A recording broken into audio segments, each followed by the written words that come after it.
وسلموا تسليما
সালাম প্রতিযোগিতায় লিপ্ত, গুনাহের মধ্যে লিপ্ত, এমন ফিতনা ফসলের জামানায় আল্লাহ সুবহানাহু ওয়া তাআলা আমাদেরকে দয়া করে, ভালোবেসে, মহব্বত করে তার গোলামীর জন্য প্রতি জুমার ন্যায় তার হুকুম জুমার নামাজ আদায়ের নিয়তে আসার বসার তৌফিক দান করেছে। এজন্য অন্তর থেকে কালিমাতুল শুকর আদায় করি, আলহামদুলিল্লাহ। আলহামদুলিল্লাহ। যদি একটু আমরা গভীরভাবে চিন্তা করি যে আল্লাহ রাব্বুল আলামিন আমাদেরকে কেমন ভালোবাসে, তাহলে নিজের চোখে নিজে একটু চিন্তা করলে দেখতে পারবেন ভালোবাসার আলামত হচ্ছে যাদেরকে মসজিদে আনেন নাই, আমাদেরকে এনেছেন, তাদের থেকে আমাদেরকে বেশি ভালোবাসেন, এটা একটা তার আলামত। যাদেরকে তার গোলামীর জন্য কবুল করেন নাই, মসজিদে আসার তৌফিক দান করেন নাই, আর আমাদেরকে তার গোলামীর নিয়তে চেষ্টা করছে, নিয়তের সঙ্গে চেষ্টা করছে, কবুল করছে, যেটা আসতে পেরেছি, এটা একটা আলামত যে আল্লাহ আমাদেরকে ভালোবাসে। আর আল্লাহ রাব্বুল আলামিন যে আমাদেরকে ভালোবাসে, তা আমাদের তো আরো বেশি দরকার, প্রয়োজন তার বেশি বেশি গোলামি করা। ওদিকে তাকান,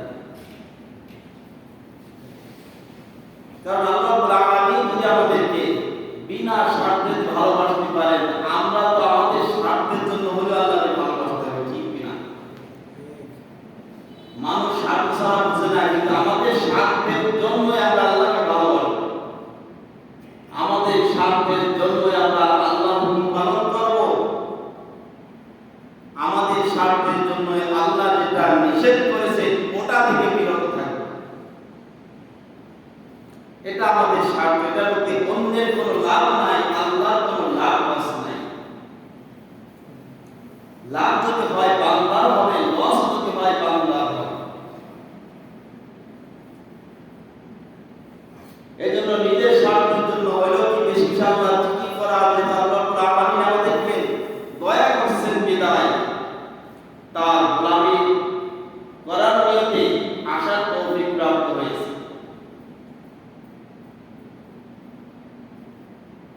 যা গত সপ্তাহে আলোচনা করেছিলাম, মানুষ দিনের পথে চলতে পারে না, দিনের পথে বাধার কোনো শেষ নেই। দিনের লাইনে চলতে গেলে একের পর এক বাধার পর বাধা সামনে অগ্রসর হওয়া কঠিন। সেই সমস্ত বাধার মধ্যে অনেক আলোচনার মধ্যে কিছু আলোচনা করা হয়েছিল। এই আলোচনার মধ্যে আরেকটা বাধা হচ্ছে দিনের পথে দিনদার হওয়ার পথে বাধা। একটি বাধা হচ্ছে মানের সম্পদের মোহ, সম্পদের মায়া। এই সম্পদের লোভের কারণে মানুষ দিনের পথ থেকে বিমুখ হয়ে যায়, সম্পদের লোভের কারণে মানুষ দিনদার হতে বাধাগ্রস্ত হয়। অনেকগুলো পথ যেগুলো দিনদার হওয়ার পথে, নেকের পথে চলার জন্য, সিরাতাল মুস্তাকিমের পথে চলার জন্য যে পথে বাধাগুলো রয়েছে, সেই বাধাগুলির মধ্যে অন্যতম একটা বাধা হচ্ছে সম্পদের লোভ, সম্পদের মোহ। আমরা চিন্তা করে আমরা এই বয়সে আল্লাহর হুকুম তো পালন করতে হয়, তবে পালন করার পূর্বে নিজেকে কিছু করে নিতে হবে, নিজের কিছু প্রস্তুতি নিয়ে নয়, নিজে কিছু সংগ্রহ করার পরে বাকি সময় শেষ মুহূর্তটা আমি আমার সময়টাকে আল্লাহর জন্য অল্প করে দিব। এই বয়সে আমি কিছু অর্জন করি, কিছু সম্পদ মালিক হয়ে নই, কিছু সম্পদের মালিক হই, সম্পদ মালিক হওয়ার পরে এরপরে আমি আমার নিজেকে দুনিয়ার সমস্ত ঝামেলা থেকে বিমুখ করে, সমস্ত কাজকর্ম থেকে নিজেকে বিরত রেখে আল্লাহর গোলামীর জন্য, আল্লাহর হুকুম পালনের জন্য নিজেকে পুরোপুরি অবসর করিয়া নিব। এটা আমরা চিন্তা করি, এটা একটা এক্সারসাইজ হয়, মানে ধোঁকা, নিজেকে ধোঁকায় ফেলার একটা বড় একটা পথ।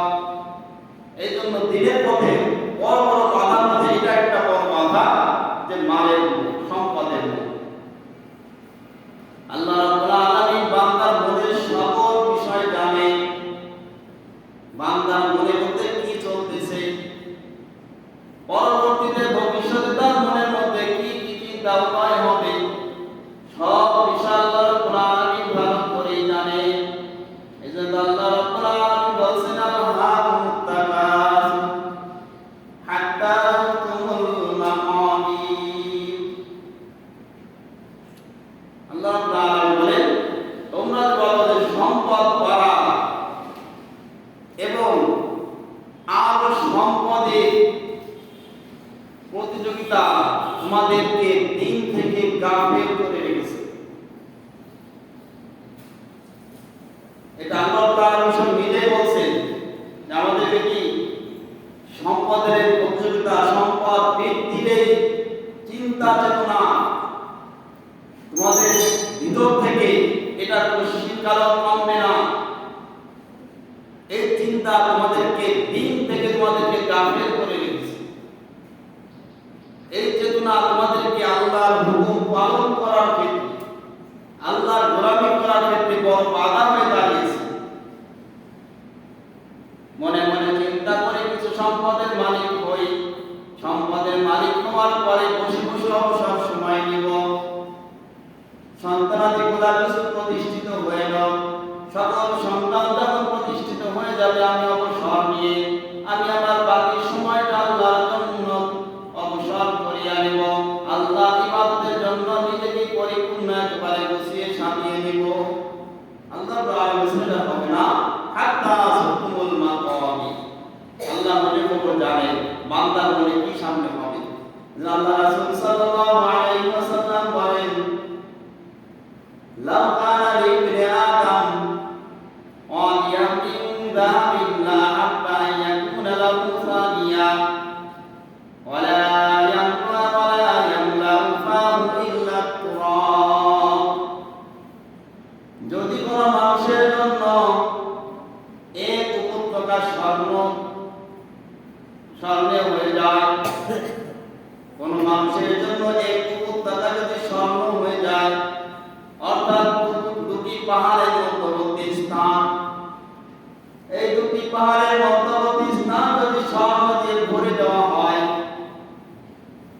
এবং এই পরিমাণ সম্পদের মালিক যদি কাউকে বানানো হয়, এরপর তার মনের মধ্যে তৃপ্তি মিটবে না। সে চাইবে আরো এই পরিমাণ সম্পদের মালিক যদি আমি হতে পারতাম। আল্লাহ রাসূল কি বলছেন, যদি কোন ব্যক্তিকে দুই পাহাড়ের মধ্যবর্তী যত জায়গা ফাঁকা জায়গা, এই ফাঁকা জায়গাটা স্বর্ণ দিয়ে ভরে দেওয়া হবে, এই সব এতগুলো স্বর্ণ একজন যদি মালিক বানিয়ে দেওয়া হয়, এরপর তার মনের মধ্যে আরো ইচ্ছা, আরো আকাঙ্ক্ষা থাকবে, আরো এত পরিমাণ সম্পদের মালিক যদি হতাম। এটুকু অকান্ত হবে না, এরপর পরবর্তীতে আল্লাহ রাব্বুল যদি আরো এত পরিমাণ সম্পদের মালিক তাকে বানিয়ে দেন, এরপর তার মনের মধ্যে আবার চিন্তা উদয় হবে, আরো যদি এই পরিমাণ সম্পদের মালিক হতে পারতাম। অর্থাৎ তার এই সম্পদের আরো চাই, এটা যতই পাবে তার চাওয়া মুখে শেষ হবে না, যতই পাইবে ততই চাইবে, ততক্ষণ মুখ বন্ধ হবে না যতক্ষণ না কবরের মাটি মুখের মধ্যে ঢুকবে, যতক্ষণ না আমার মুখের মধ্যে কবরের মাটি ঢুকবে। দুনিয়ার যত সম্পদের মালিক হই না কেন, যত সম্পদের মালিক আল্লাহ আমাকে দান করুক না কেন, আমার মধ্যে আরো পাই, আরো চাই, আকাঙ্ক্ষা ভিতরে জাগতেই থাকবে।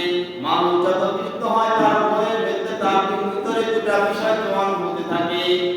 মানুষ যত বৃদ্ধ হয় তার ভিতরে দুটি বিষয় তার মধ্যে জোয়ান হতে থাকে, আর কি বাড়তে থাকে। বৃদ্ধ হলে মানুষের সবকিছু দুর্বল হয়, কিন্তু দুইটা বিষয় তার মধ্যে জোয়ান হতে থাকে। ইয়াহলুমু মিন আদম ওয়া ইয়াশিকু মিনহু ইসনানিল ইশ আলাল মালি ওয়াল ইস আলাল উমরি। আল্লাহ রাসূল সাল্লাল্লাহু আলাইহি ওয়াসাল্লাম ফরমান, মানুষ যত বৃদ্ধ হয় তার ভিতরে দুটি বিষয় জোয়ান হতে থাকে। একটি বিষয় হচ্ছে সম্পদের মোহ, একটি সম্পদের মোহ। যত সম্পদ তার হোক না কেন তার মধ্যে আরো চাই, আকাঙ্ক্ষা তার মধ্যে বাড়তেই থাকে, মৃত্যু পর্যন্ত তার ভিতরে আকাঙ্ক্ষা বাড়তেই থাকবে। দুই নম্বর, যতই তার দীর্ঘ হায়াত হোক না কেন, এই দীর্ঘ হায়াতের মধ্যে তার যতই বেশি থাকুক না কেন, তার মধ্যে আরো আকাঙ্ক্ষা জাগতে থাকে, আরো দীর্ঘক্ষণ আরো দীর্ঘ সময় বেঁচে থাকা, আরো সময় বেঁচে থাকার ইচ্ছা, এটা তার ভিতরে জাগবেই। যতই সে বয়স পাক, শত শত বছর আল্লাহ দান করেন, তারপর যায় আরো কিছুদিন বেঁচে থাকতে পারতাম। এই জন্য মানুষ যত বৃদ্ধ হয় তার ভিতরে দুইটি বিষয় প্রমাণ হতে থাকে। একটা হচ্ছে সম্পদের লোভ, আর একটা হচ্ছে দীর্ঘ বেঁচে থাকার আশা। দীর্ঘ বেঁচে থাকার আশা। সম্পদ দিনদার হওয়ার পথে, পরহেজগার হওয়ার পথে সম্পদের বড় একটা বাধা। এই সম্পদ খারাপ কেন? আল্লাহ সাল্লাল্লাহু আলাইহি ওয়াসাল্লাম বলছেন, সম্পদ নিয়ে ভয় পেয়েছেন। আল্লাহ সুবহানাহু ওয়া তাআলা বলেন, লা ফাকরা আলাইকুম ওয়ালাকিন আশা আলাইকুম আন তুসাদু আলাইকুম দুনিয়া কামা তুসাদু আলা মান কানা ক্বাবলাকুম ফাতানাফাসুহা কামা তানাফাসুহা ফাতুহলিকাকুম কামা আহলাকাকুম। আমি এই ভয় করি না, আমি এই ভয় করি না তোমরা অভাবের কারণে নষ্ট হয়ে যাবে, আমি এই ভয় আশঙ্কা আমি করি না, বরং আমি আমার ভয় যদি তোমাদের সম্পদ বেড়ে যায়, তোমরা যদি অধিক সম্পদের মালিক হও, তাহলে তোমরা নষ্ট হয়ে যাবে।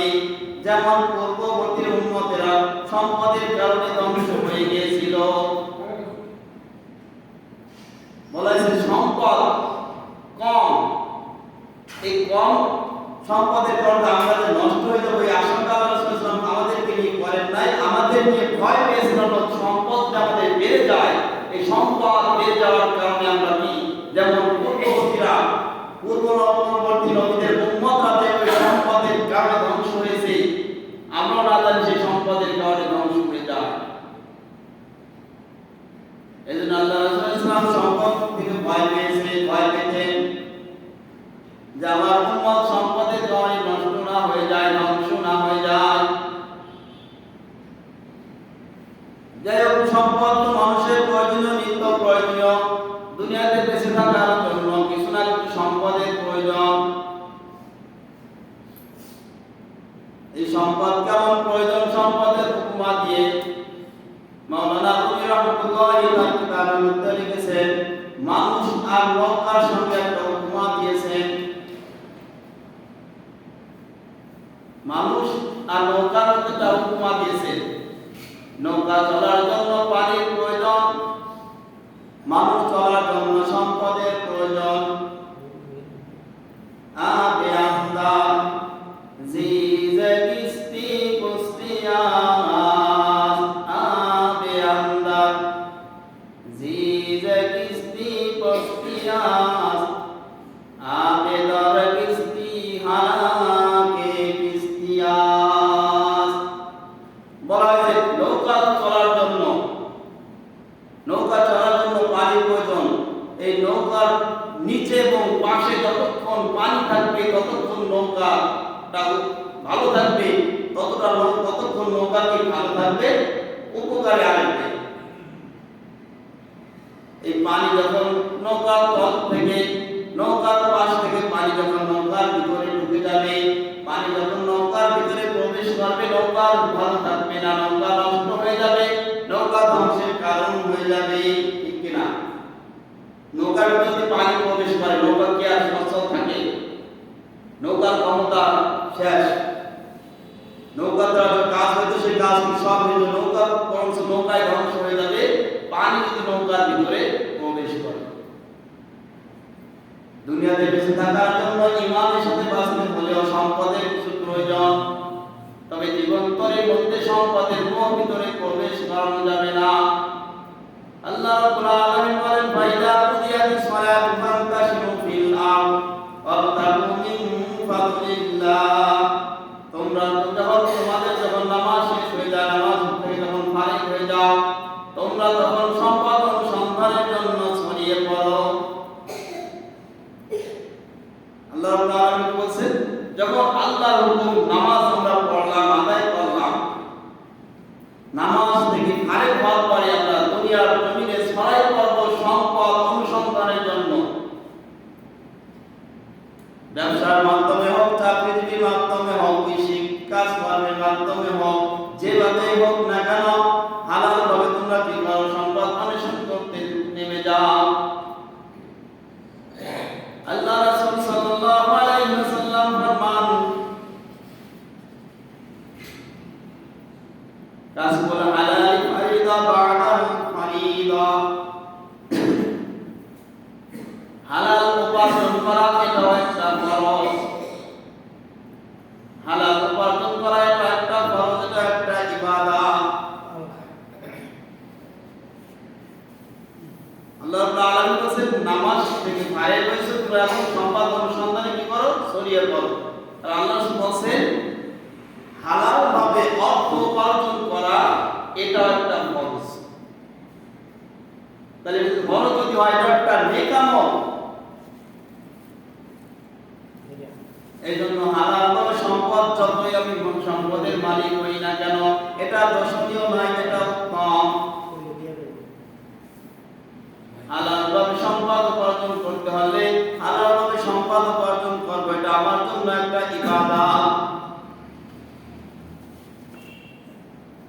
তবে অভাবে থাকা, দরিদ্রতার মধ্যে থাকা এতটা কাম্য নয়। দরিদ্রতা, অধিক দরিদ্রতা এমন মানুষকে এমনকি কুফর পর্যন্ত পৌঁছে দিয়ে যেতে পারে।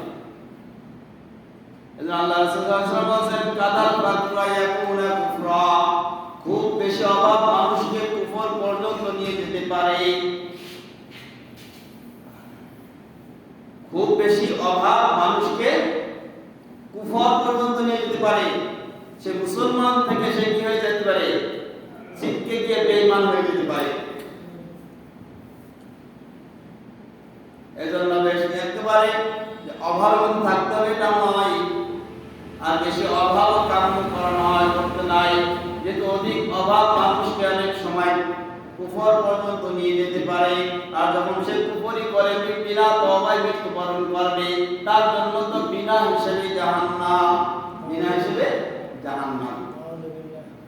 যদি সে বেঈমানি হয়ে যায় আর তওবা না করে, তওবা মৃত্যুর পূর্বে তওবা করার সুযোগ না হয়, তাহলে সে বেঈমানের মৃত্যু হবে। বেঈমানের মৃত্যু পর তার তো গুনাহ ফয়সালা কি? তারা বিচার করার জন্য তার ঠিকানা হচ্ছে জাহান্নাম। এই জন্য সম্পদ উপার্জন করব, এই সম্পদ উপার্জন করব হালাল ভাবে, হারামের মধ্যে যাব না। সম্পদ উপার্জন করব, সম্পদ উপার্জন করা আমাদের মূল লক্ষ্য তো সন্তানের ভবিষ্যতের চিন্তা, ঠিক কিনা? এই সম্পদ আমরা তো সম্পদের পিছিয়ে দৌড়াই, এটা কিসের জন্য? সন্তানাদের সুখের জন্য, নিজে ভোগ করার জন্য। নিজে ভোগের জন্য আর কতটুকু প্রয়োজন হয়? যেখানে কাজ সেখানে কাজ, সময় মতো কিছু পাইলেই তো হয়। তারপর কেন করি?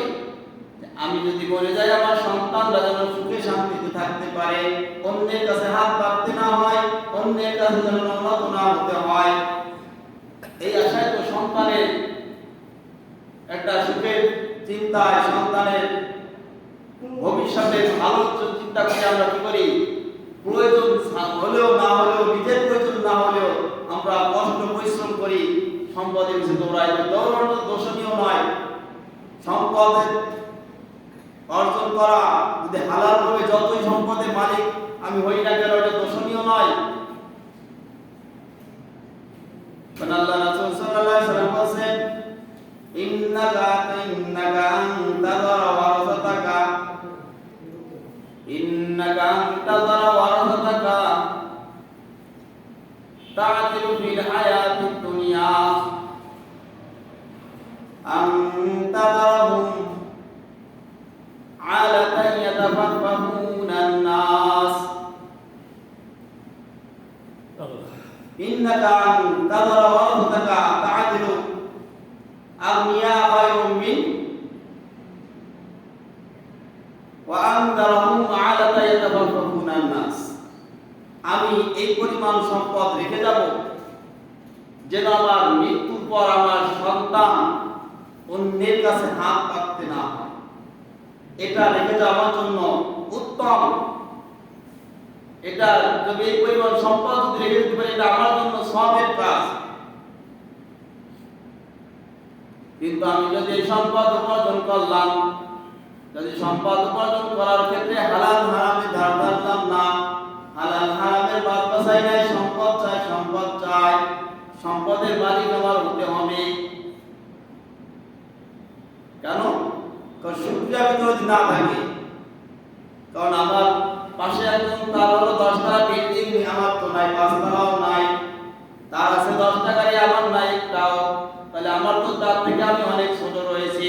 তার উপরে না যেতে পারলেও তার সম পরিমাণ আমাকে হতে হবে। যখন আমি পাশের একজন আমার থেকে উপরে কে আছে তার দিকে আমি যখন নজরটা যাবে, তখন আমার ভিতরে একটা নাশকরি ভাব এসে যাবে। যখন আমার পাশে আমার থেকে নিচে বা আমার থেকে দুর্বল, আমার থেকে কম, তার দিকে যখন আমার নজরটা যাবে, তখন আমার ভিতরে অটোমেটিক একটা শুকরিয়া আসবে যে আল্লাহ রাব্বুল আলামিন আমাকে তার থেকে ভালো রেখেছেন। এজন্য আল্লাহ রাসূল সাল্লাল্লাহু আলাইহি ওয়াসাল্লাম ফরমান, উনজুর ফিল হায়াতিদ দুনিয়া ইলা মান আসফালা মিনকুম। দুনিয়ার ব্যাপারে তোমাদের চেয়ে যারা নিচে তাদের দিকে তুমি দৃষ্টি করো, তাদের দিকে তাকাও। যারা তোমার থেকে নিচু তাদের দিকে তাকাও, উপরের দিকে কারা আছে তাদের দিকে তুমি দৃষ্টি দিও না। তুমি 5 তলা বিল্ডিং এর মালিক হয়েছো, 10 তলা কি আছে তার দিকে তুমি দৃষ্টি দিও না, ওদিকে তাকাইও না। ওদিকে যদি তুমি লক্ষ্য করো, তাহলে তোমার মধ্যে একটা নাশকরি ভাব এসে যাবে। আমাকে আরো চাই, সম্পদের লোভটা আমাকে এক সময় হালালের পথ থেকে ফিরাই আমাকে হারাম পথে নিয়ে যেতে বাধ্য করবে। কারণ তার সম পরিমাণ আমার মধ্যে কি সম্পদের মালিক হওয়ার একটা ইচ্ছা আকাঙ্ক্ষা জেগে উঠবে। এজন্য আল্লাহ রাসূল সাল্লাল্লাহু আলাইহি ওয়াসাল্লাম বলেন, দুনিয়ার ব্যাপারে তোমরা নিজের দিকে তাকাও, তোমার থেকে নিচে কে আছে সেদিকে লক্ষ্য করো, তাহলে তোমার মধ্যে শুকরিয়া এসে যাবে। আর উপরের দিকে তাকালে তোমার মধ্যে নাশকরিয়া এসে যাবে। এটা হচ্ছে দুনিয়ার ব্যাপারে। দুনিয়ার ব্যাপারে নিজের দিকে তাকাইবো, আর আখিরাতের এবং ঈমান আমলের পথে আমরা তাকাইবো উপরের দিকে। আমি শুধু 5 ওয়াক্ত নামাজ পড়ি, আমার পাশে একজন আছে 5 ওয়াক্ত নামাজও পড়ে, তাহাজ্জুদ পড়ে, আওয়াবিল পড়ে, ইশরাক পড়ে, জিকির আজকার করে, তাহলে সে তো আমার থেকে আগেই আছে। আমি শুধু 5 ওয়াক্ত নামাজের সওয়াব পাই, তাহাজ্জুদের সওয়াব পাই না, আওয়াবিলের সওয়াব আমার আমলনামায় জমা হয় না, ইশরাকের সওয়াব আমার আমলনামায় জমা হয় না। তাহলে আমি তো তার থেকে গরিব হয়ে রইলাম। এখানে উপর দিকে তাকাইতে হবে, উপর দিকে তাকাই আমাকে তার সঙ্গে প্রতিযোগিতা করতে হবে, তাকে ওভারটেক করার চিন্তা চেতনা ভিতরে থাকতে হবে। আল্লাহ রাব্বুল আলামিন বলেন, ফাস্তাবিকুল খায়রাত। এখানে তো প্রতিযোগিতা করো উপর দিকে তাকিয়ে। তাহলে সম্পদ দুনিয়ার ব্যাপারে আমরা উপর দিকে তাকাইবো না, নিচের দিকে তাকাইবো। এখন যদি আমি আপনার সকলে যদি তার সন্তানের সুখের জন্য, প্রতিটা পিতা মাতা সন্তানের সুখের জন্য সম্পদের পিছে দৌড়ায়, এই দৌড়ানোটা দোষণীয় না যদি হালাল ভাবে সম্পদ উপার্জন করে এবং সম্পদের হক আদায় করতে পারে। হালাল ভাবে উপার্জন করলাম বটে, কিন্তু সম্পদের হক আদায় করলাম না, তাহলে তাকে এটা অতিরিক্ত সম্পদের লোভের কারণে এটা সে একজন কি সে পাপের মধ্যে লিপ্ত হইতেছে। কারণ সম্পদ হালাল ভাবে কামাইছে বটে, কিন্তু সম্পদের হক আদায় না করার কারণে সম্পদটা কি হয়ে গেছে, নাপাক হয়ে গেছে। সম্পদের হক আদায় না করা হয়, হালাল সম্পদ নাপাক হয়ে যায়। সম্পদের হক আছে যাকাত দেওয়া, সামর্থ্যবান ব্যক্তিদের উপর হজ করা, কুরবানি করা, ফিতরা দেওয়া, গরিব প্রতিবেশী আত্মীয় স্বজন তাদের হক আদায় করা, দান সদকা করা, এগুলো হচ্ছে সম্পদের হক। এই হক যদি আদায় না করা হয়, হালাল ভাবে উপার্জন করা সত্ত্বেও আমার সম্পদ নাপাক হয়ে যাবে, অপবিত্র হয়ে যাবে। আর এই অপবিত্র সম্পদ আমি দুনিয়াতে রেখে যাই না কেন, আমার ওই সম্পদ আমার জন্য বিপদের কারণ হয়ে দাঁড়াবে। এজন্য আল্লাহ রাব্বুল আলামিন বলেন ওয়ালা তাসিরু ওয়াসিরাতু বিজরা উখরা, তোমরা যে হালালভাবে সম্পদ উপার্জন করলা, হালালভাবে সম্পদ উপার্জন করে বাড়ি বাড়ি মালিক হইলা, গাড়ির মালিক হইলা, কোটি কোটি টাকা সম্পদের মালিক হইয়া তুমি তোমার সন্তানের সুখের জন্য করে গেলা। এই যে কোটি কোটি টাকা সম্পদ, বাড়ি করলাম, গাড়ি করলাম, বিঘায় বিঘায় জমি কিনে রেখে গেলাম, মৃত্যুর পর এগুলা ভোগ করবে কি? সন্তান না অন্য কেউ এসে ভোগ করবে? যার যার সন্তান, যার ওয়ারিস, যার তাই ভোগ করবে নাকি, না পাশের লোক এসে ভোগ করবে? এটা মনে হয় বুঝুন না আপনারা, না? সম্পদ কামাই করলেন আপনি, পরিশ্রম করে সন্তানের সুখের ঠিকানায় সুখে থাকার ইচ্ছা এবং সেই আকাঙ্ক্ষা নিয়ে আমি মৃত্যু পর্যন্ত সুখে যেন থাকে সেই ইচ্ছা কামাই করলেন। হালাল পথে, হালাল হারাম নয়, সবভাবে সুদ খেয়ে ঘুষ খেয়ে অন্যের উপর জুলুম করে অন্যের রক্ত চুষে খেয়ে আপনি বাড়ি বাড়ি মালিক বানিয়ে গেলেন। করলেন তো আপনি, আপনার সন্তান তো করে নাই, কিন্তু সন্তানের জন্য আপনি রেখে গেলেন। এই রেখে যাওয়াটা সে তো ভোগ করবে, এর মধ্যে কোনো বাধা নাই। আপনার মৃত্যুর পর সেই মালিক হবে, এর মধ্যে কোনো সন্দেহ নাই। আল্লাহ রাব্বুল আলামিন কি বলেন ওয়ালা তাসিরু ওয়াসিরাতু বিজরা উখরা, যাহা কিছু কারণে যেন মৃত্যুর পর কেরোর বোঝা কেউ বহন করবে না। মৃত্যুর পর আমার পাপের বোঝা আমার সন্তান ভোগ করবে না, আমার পাপের বোঝা আমার পিতা মাতা ভোগ করবে না, আমার অপরাধ আমার পাপের বোঝা আমার স্ত্রী ভোগ করবে না, আমার যত আপনজন বন্ধু বান্ধব আছে না কেন মৃত্যুর পর আমার একটা পাপের বোঝা সে বহন করবে না। তাহলে আমি এই সম্পদ সন্তানের চিন্তায় যে পড়ে গেলাম, অনেককে জোর করে ছিনাই নিয়ে সুদ খালাম, ঘুষ খাইলাম, অবৈধভাবে মানুষের সম্পদ ছিনিয়ে নিয়ে মালিক হইলাম, ক্ষমতার চলে বাহুবলের শক্তিতে অর্জন করে রেখে গেলাম, কিন্তু মৃত্যুর পর আমি তো জাহান্নামের আগুন নিয়ে গেলাম, রেখে গেলাম সম্পদ, তারা ভোগ করবে, তাদের কোনো দোষ নাই, তারা তো পাপের সম্পদ পাইছে, ভোগ করতেছে, কিন্তু আমি তো জাহান্নামের আগুন অর্জন করে দুনিয়া থেকে বিদায় নিলাম। জাহান্নামের আগুন আমি অর্জন করলাম, কারণ আমি তো সম্পদ নিয়ে কবর যেতে পারবো না। যে বিচারের দিন হাসরের ময়দানে যখন আল্লাহ রাব্বুল আলামিন আমাকে বলবে তার ফেরত দাও, কোথায় হবে বাড়ি, কোথায় হবে গাড়ি, কোথায় হবে টাকা পয়সা, এ তো আর সঙ্গে যাবে না। তখন আমার কি হবে? তখন লেনদেন কি করা, কিভাবে পরিশোধ হবে? আল্লাহ রাব্বুল আলামিন তো বান্দার হক যদি কেউ নষ্ট করে থাকে, যতক্ষণ নয় বান্দা তাকে মাফ না করবে, আল্লাহ রাব্বুল আলামিন তাকে মাফ করবে না। আল্লাহ রাব্বুল আলামিন মাফ করবে না। এখন কি করবে? দুনিয়াতে সম্পদ পেয়েছি, এবার আল্লাহ রাব্বুল আলামিন তার সম্পদ ফেরত দাও। সম্পদ নাই, কি করবা?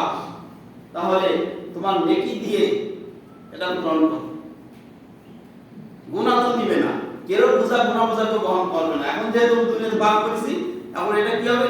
যা কিছু নেকি আমল করলাম, এটা তার দিয়ে যদি শোধ হয় তো হইল। আর নেকি দেওয়া মানে কি? আমার খালি গুনাহ থেকে যাবে, নেকি কমে যাবে। নেকি দিতে দিতে যদি নেকি শেষ হয়ে যায়, এরপরে দেবটা কি?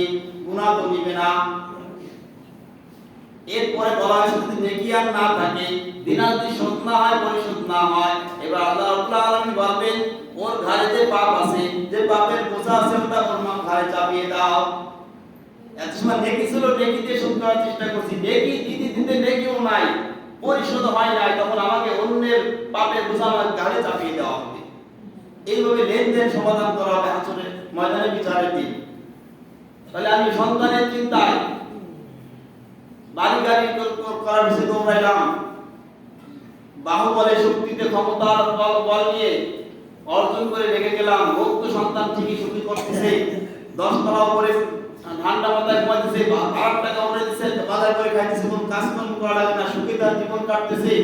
কিন্তু আমার মৃত্যুর পর আমার জাহান্নামের আগুন আমার পুড়তে পুড়তে আমার দিশা শেষ।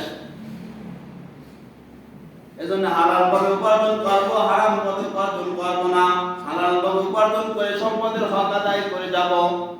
এরপর যদি সম্পদে এই পরিমাণ সম্পদ রেখে যেতে পারি যে সম্পদ সন্তানকে অন্যের কাছে হাত পাততে হবে না, এমন পরিমাণ সম্পদ যদি রেখে যেতে পারি, এটা আমার জন্য বড় সওয়াবের কাজ। এটা কি সওয়াবের কাজ? কিন্তু এটা যে সওয়াবের কাজ অর্জন করতে যাই অন্যের হক নষ্ট করি, তাহলে নিজের বিপদ নিজেই ডেকে আনবো। আর এই বিপদ আমার এই পাপের বোঝা আমার সন্তান ভোগ করবে না। সন্তানের চিন্তায় পাপ করলাম, কিন্তু এই সন্তান আমার পাপের বোঝা বহন করবে না। আল্লাহ রাব্বুল আলামিন আল্লাহ রাব্বুল আলামিন আমাদের জীবন যেইভাবে চললে যেইভাবে করলে আল্লাহ খুশি হয়, রাসূলের তরিকা অনুযায়ী হয়, এইভাবে যদি আমরা আমল করার চেষ্টা করি, প্রতিটা কাজ শুধু নেক আমল নয়, মানুষের সঙ্গে লেনদেন, ওটা আমরা চলাফেরা যা কিছু করি তা আল্লাহ সন্তুষ্টির দিকে লক্ষ্য করে করার চেষ্টা করি, আল্লাহ রাসূলের তরিকা অনুযায়ী করার চেষ্টা করি। এই আল্লাহ রাসূলের তরিকার মধ্যে মেনে চলার চেষ্টা করি, আল্লাহ রাসূলের তরিকা মানলে তার মধ্যে ফরজ অটোমেটিক আদায় হয়ে যায়। অজুতে ফরজ যেমন 4টা ফরজ আছে, 4টা ফরজ যদি কেউ নাও জানে, আল্লাহ রাসূলের সুন্নাত যেভাবে আছে যদি সেভাবে আদায় করে, সমস্ত মুখ দোয়া, 3বার দোয়া সুন্নাত, 3বার কি শুরুতে আবার আছে হাতে কবজা না করিবার আকমাই যায় বলতে 3বার সমস্ত 3বার দোয়া, ডান হাত 3বার দোয়া, বাম হাত 3বার দোয়া, এর সঙ্গে বলতেছে সবাই শেষ তো মাথা মাসে করা, সমস্ত মাথা মাসে করা সুন্নাত। তাই বললাম 2 বার রাখুন সঙ্গে 3বার দোয়া সুন্নাত, 3বার বলা হয়েছে। একবার দোয়া ফরজ, একবার দোয়া কি ফরজ, 3বার দোয়া সুন্নাত, 3বার দুলি কি একবার আদায় হয়ে যাইতেছে না? এইভাবে খালি কত একটা উপমা দিলাম, মাথা সমস্ত মাথা মাসে করা ফরজ সুন্নাত, সমস্ত মাথা একবার মাসে করা সুন্নাত, এর 3বার কিন্তু না, একবার। কিন্তু মাথা 4 ভাগের একবার মাসে করা একবার হলো ফরজ, 4 ভাগের একবার মাসে করা ফরজ। কেউ পুরো মাথায় একবার আলাদা, কিন্তু পুরো মাথা নাও হয় ফরজ তো হয়ে গেল, ঠিক না? 4 ভাগের বেশি তো হয়ে গেল। যে কোনো পথে যে কোনো কাজ দুনিয়ার লেনদেন হোক আর যে পথে আর নেক আমলের পথে হোক না কেন, আল্লাহ রাসূলের তরিকা অনুযায়ী করতে পারি, ওটার ভিতরে আল্লাহর হুকুম পরিপূর্ণ অর্জন হয়ে যায়, ওটার মধ্যে আল্লাহর হুকুম পরিপূর্ণ কি পালন হয়ে যায়। এজন্য আল্লাহ সুন্নাত, আল্লাহ রাসূলের সুন্নাত যদি রেখে খালি আল্লাহর মানতে যায়, তাহলে কেউ 33-এ পাস করার মতো পড়ালেখা করে, যেমন 33-এ বেশি লিখবো না, অ্যানসার 33-এ বেশি দিব না, আমার 33-এ পাস হইলেই হয়। দেখা গেল যে 33 অ্যানসার দিয়েছে, বানানে বলতে দিয়ে দিবে 1 কম পেয়ে গেছে, তাহলে তার নাম রেজাল্ট ফেল। আর যে 100 নম্বর চেষ্টা করবে, সে 100 না পাইলে 90 ভাগ 80 ভাগ ফেল সে করতেছে না। এজন্য আল্লাহ রাসূলের সুন্নাত যদি কেউ মহব্বতের সঙ্গে আদায় করে, অটোমেটিক আল্লাহর হুকুম পরিপূর্ণভাবে পালন হয়ে যায়। আল্লাহ রাব্বুল আলামিন আমাদের সবাইকে দিনের প্রতিটা কাজ সহিভাবে করার তৌফিক দান করুন। আমিন। আলহামদুলিল্লাহ রাব্বিল আলামিন। যারা 4 রাকাত কাবলা নামাজ পড়েন, 4 রাকাত নামাজ